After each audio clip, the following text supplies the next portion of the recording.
Have you lost sight of your goals and dreams? Is it your distractions that are receiving most of your attention these days? Well, in today's video, we'll be going over why it's so easy to fall behind and how to stop interrupting yourself so that you can reclaim your priorities. We'll be utilizing the book At Your Best by Carey Nieuwhof, covering chapters 7, 8, and 9 in today's video. So let's get into it. From each of the 3 chapters, I've hand-selected one quote that stood out to me the most from each chapter. Let's start off with chapter 7. The wrong things will always want your attention. Have you ever had one of those days where there's absolutely nothing on the calendar? It's just a blank space, no meetings, no meetups, no responsibilities to have to tackle.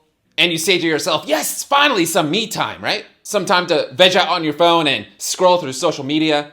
Some time to dive into that book you've been wanting to read. Your time to finally tackle those chores you've been putting off for quite a while. And then you come to the end of that day, reflect back and think, wow, I didn't really get much done. That really wasn't that rewarding. That you truly only got maybe 10% out of the 100% that you expected to get done. And then you're disappointed with yourself and you carry that into the next day. So why does this happen? Well, your priorities just got hijacked. Literally everything in life that you can think of conspires against you to steal your productivity. It's incredibly easy to blame everyone and everything for the things that you did not get done. But there's a point where you've got to step up and take a 100% ownership over the things that you said you were going to do, but you didn't. That's just how life is. No one is going to step in and say, hey, you need to start tackling your top priorities right now.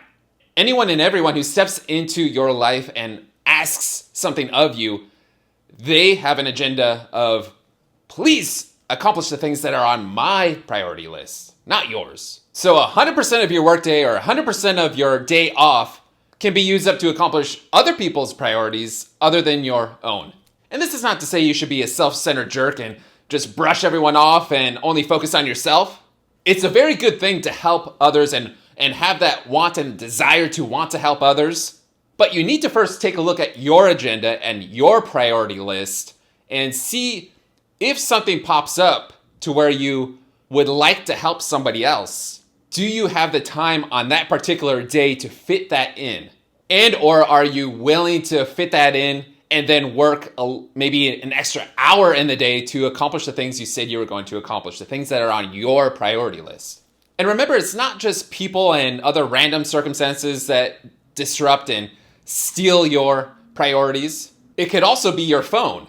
It could be the apps on your phone that are stealing your priorities as well, that are distracting you minute by minute. So if at the end of a day you ask yourself, what happened to my day? What happened is that you spent your day reacting to everything that came your way. That is exactly how your priorities get hijacked. That's how you work all day and accomplish absolutely nothing on your list. Additionally, it's why you're so exhausted and overwhelmed, getting frustrated day after day because what you want to accomplish is not getting done. And that's not a great way to live, right? Especially when you want to accomplish significant things. To overcome this, you'll need a strategy. So again, why are your priorities getting hijacked? You have tasks that you did not strategically prioritize. You have your own personal tendency to get distracted, which we all do. And of course, people come in with their own agendas. Unfortunately, the wrong things will always want your attention. It's your job to focus on the right things. When everything seems important and everything presents itself as being important, how do you know what really matters most? Carey reached a point where he sat down and did an audit and realized there's truly only 5 key areas for his leadership company to focus on to continue to succeed. 1, cast crystal clear vision. 2, create and deliver great content. 3, craft a healthy organizational culture. 4, keep staff and clients aligned and connected. And 5, ensure that they have the financial resources to carry out their mission. And of course, on any given day, there's about 86 other things that Carey could have focused on, but those 5 things that he listed out produced the greatest results. This list became a filter for sifting through the things that bombarded him on a daily basis to know what should be a priority and what should not be. If it was something that was not directly connected to one of those 5 things on his list, typically that thing, that request, would not make it to his calendar. So what you've got to do is sit down and audit your work life and your personal life and see what are your top priorities, what are the main areas of focus you should focus on that are producing the greatest results in those areas of your life. Then once you have that list, have that be your filter to sift through the things that bombard you on a daily basis. Because most priorities are not urgent. So it's important that you know that you've identified for yourself what are your top priorities, the things that are going to produce the greatest results in your life. Another strategy is learning how to say no. Many people are people pleasers, and so it's important to step up and be able to say no when you know it doesn't fit one of your top priorities that you've done and you've listed out when you did your audit. Without a strategy for saying no, you default to saying yes. Then your life and your priorities vaporize right before you. To start getting comfortable using the word no, you just got to put yourself in situations where you step up and you just say no and then see what happens. And of course, through those circumstances, you always make it out alive. And then you realize that, then all of a sudden you have many experiences to reflect back to where you remember, oh, I said no there, I said no there, I said no there, I said no there. I made it out alive. Everything was good. I accomplished the things I wanted to accomplish. There was great results. I accomplished the things I wanted to accomplish. That's great. So I can keep on doing that. And chances are there probably won't even be a point where you're 100% comfortable saying no. And that probably varies depending on the person. Chances are in any given random moment, your heart will always say yes, but you just gotta step up and say no. And sometimes saying no means saying no to yourself for certain things. Like, no, I should not eat that, or I should not drink that. I need to be doing these other things right now, or I have other goals that I'm setting out to accomplish, so that would mess up with my goals. None of us can do it all. So you just got to start saying no to yourself and to others when things just cannot be done. If, for example, somebody wants to meet with you and you just can't fit it in your schedule right then and there or on the day and the time that they specify, tell them you'd absolutely love to meet, but it can't happen right now. It can't happen today. It can't happen tomorrow. It can happen a week from now or 2 weeks from now or a month from now. But right now just is not going to work. Be firm, but also be empathetic. Empathy diffuses tension. So let them know you understand where they're coming from. You can be firm and kind at the same time.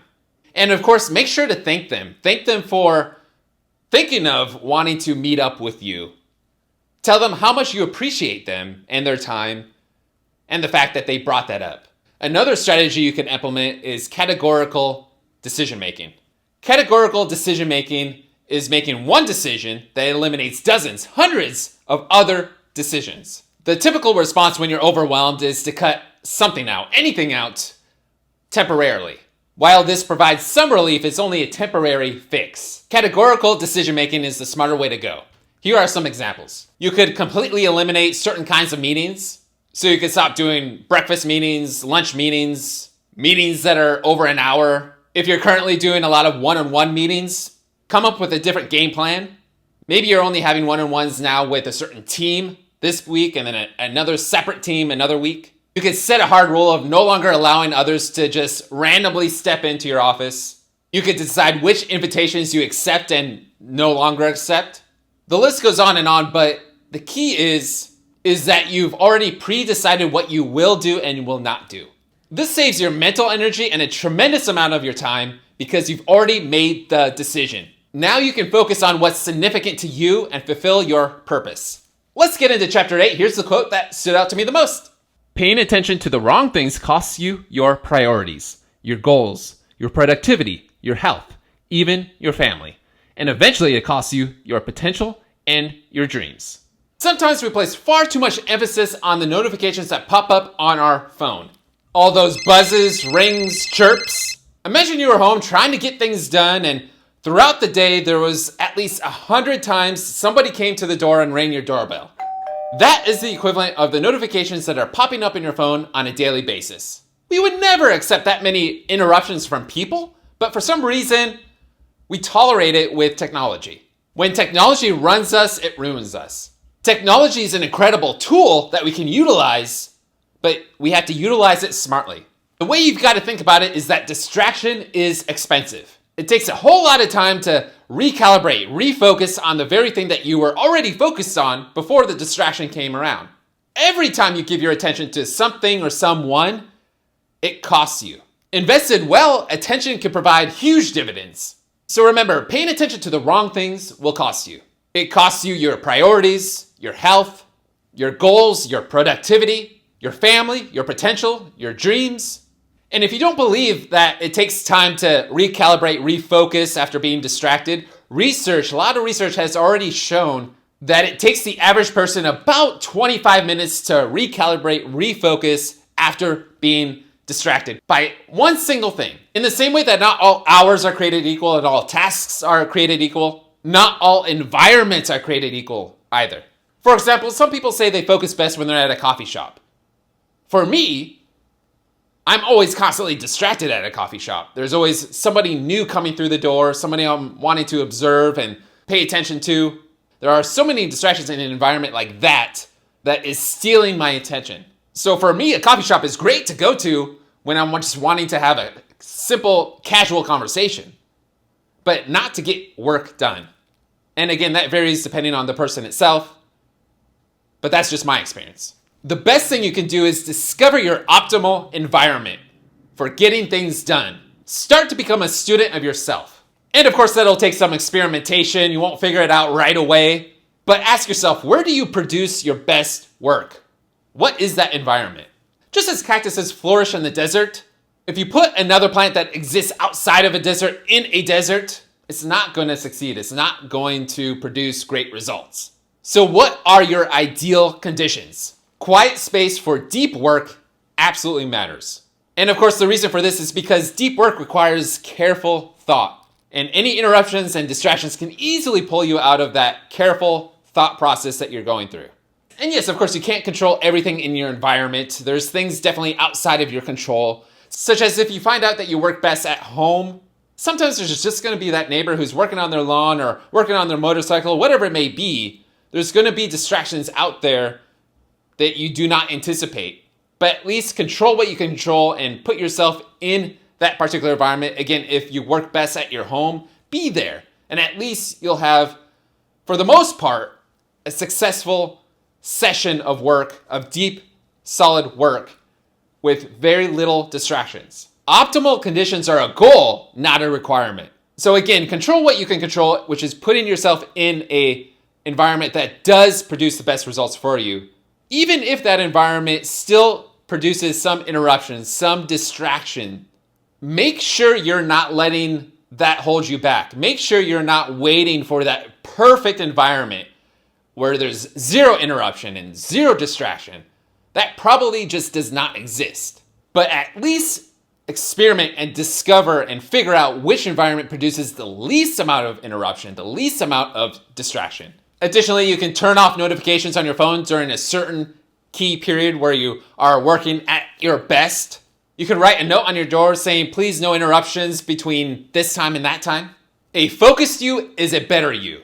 Remember, your attention is incredibly expensive. Let's get into chapter 9. Here's the quote that stood out to me the most. People tend to be the greatest opportunity and the greatest obstacle. So you've already realized that all the wrong things want your attention. And now you have some strategies to combat that.